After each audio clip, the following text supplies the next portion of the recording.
Hey y'all, it's entry number 34 of this off-season series where we discuss a different player's fantasy value each day as a group. We are another day closer to the start of the 2022 NFL season.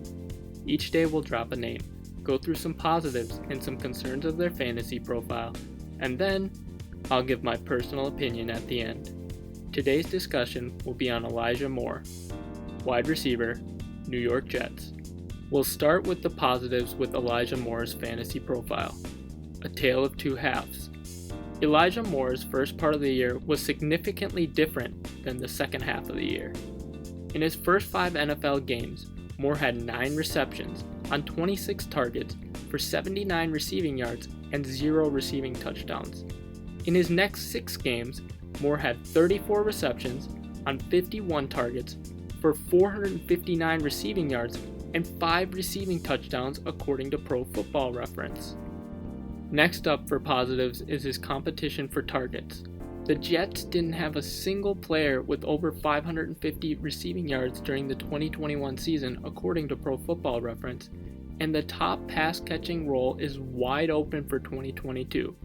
While Corey Davis has generally been a solid wide receiver over the course of his career, and the Jets drafted Garrett Wilson in the first round of the 2022 NFL Draft, Elijah Moore has a great chance of emerging as the clear alpha dog of the team this year, and the opportunity to potentially see a large target workload. The last major thing I like about Elijah Moore's fantasy profile is his targets per route. Elijah Moore was 13th among NFL wide receivers in targets per route at 26.0% according to an article on fantasy data by Scott Rainier. This ranked ahead of talented players like Keenan Allen, Jalen Waddell, and Chris Godwin. Because he is frequently targeted every time he runs a route, Elijah Moore should see plenty of volume in 2022, which raises both his fantasy floor and ceiling. Moving on to some of the concerns with Elijah Moore's fantasy profile. My first concern is, how big a step forward will Zach Wilson take in year 2? During his rookie year, Zach Wilson struggled and was one of the worst quarterbacks in the league during the 2021 season, completing just 55.6% of his passes for 2,334 passing yards and 9 passing touchdowns over the course of 13 games, according to Pro Football Reference.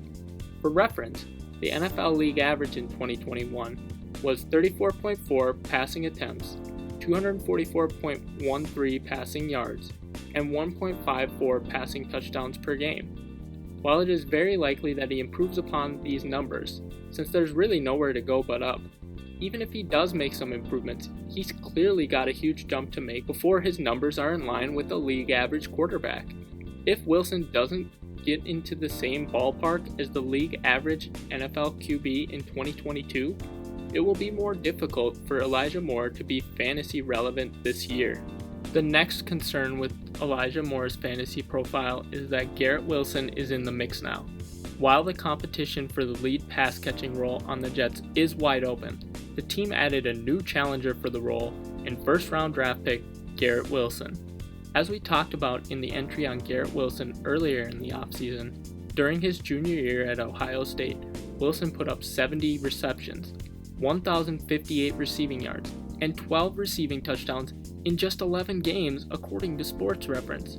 According to JetsWire, Wilson was also very consistent during his junior season at college, catching at least 5 passes in 9 games and going over 100 receiving yards 5 times.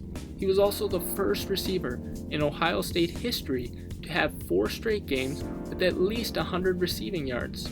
Garrett Wilson very clearly has the talent to contribute right away, and that could throw a wrench into Elijah Moore's breakout plans in 2022. The last major concern I have with Elijah Moore's fantasy profile is his 2021 red zone usage. According to Player Profiler, Elijah Moore saw 8 red zone targets in 2021, which ranked 59th among wide receivers. Given his team's offense will most likely be in the bottom half of the league again, and Elijah Moore is just 5'9" and 178 pounds, it may be difficult for this number to rank in the top 25 among wideouts in 2022. Some additional thoughts on Elijah Moore. Air yards. Elijah Moore averaged 80.5 air yards per game, 1.98 air yards per snap, and had 21.2% of his team's air yards during the 2021 season, according to RotoWire. The Jets' wide receiver room averaged 13.06 receptions on 21.88 targets for 155.82 receiving yards and 0.82 receiving touchdowns per game in 2021.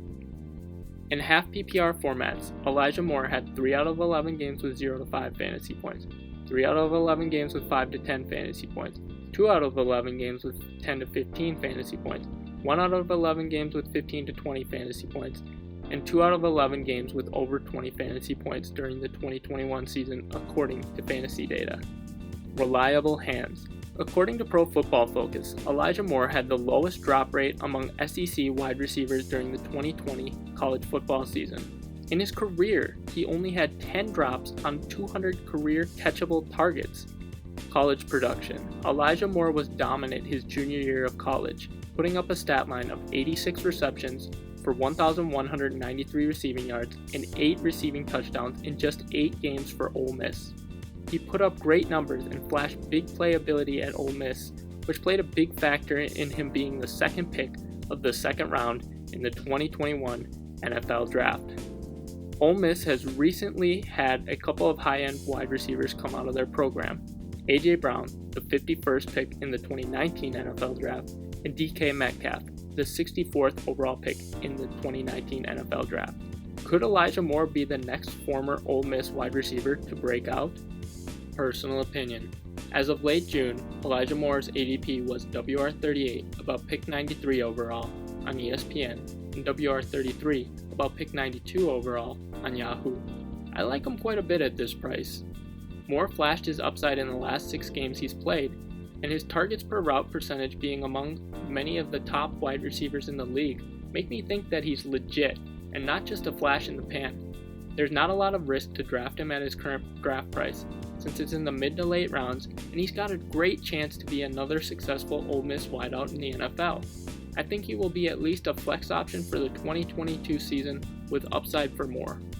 For each of these entries, we will highlight a charitable cause or organization. I couldn't find Elijah Moore's My Cause, My Cleats or a charity that he supports, so here's a link to his teammate Zach Wilson's My Cause, My Cleats in 2021, which was for the Goryeb Children's Hospital, which provides personalized, comprehensive medical care to children and adolescents with cancer and blood disorders. Here's a link to that organization below. And that's it for today's entry. If you enjoyed this entry, be sure to like and subscribe.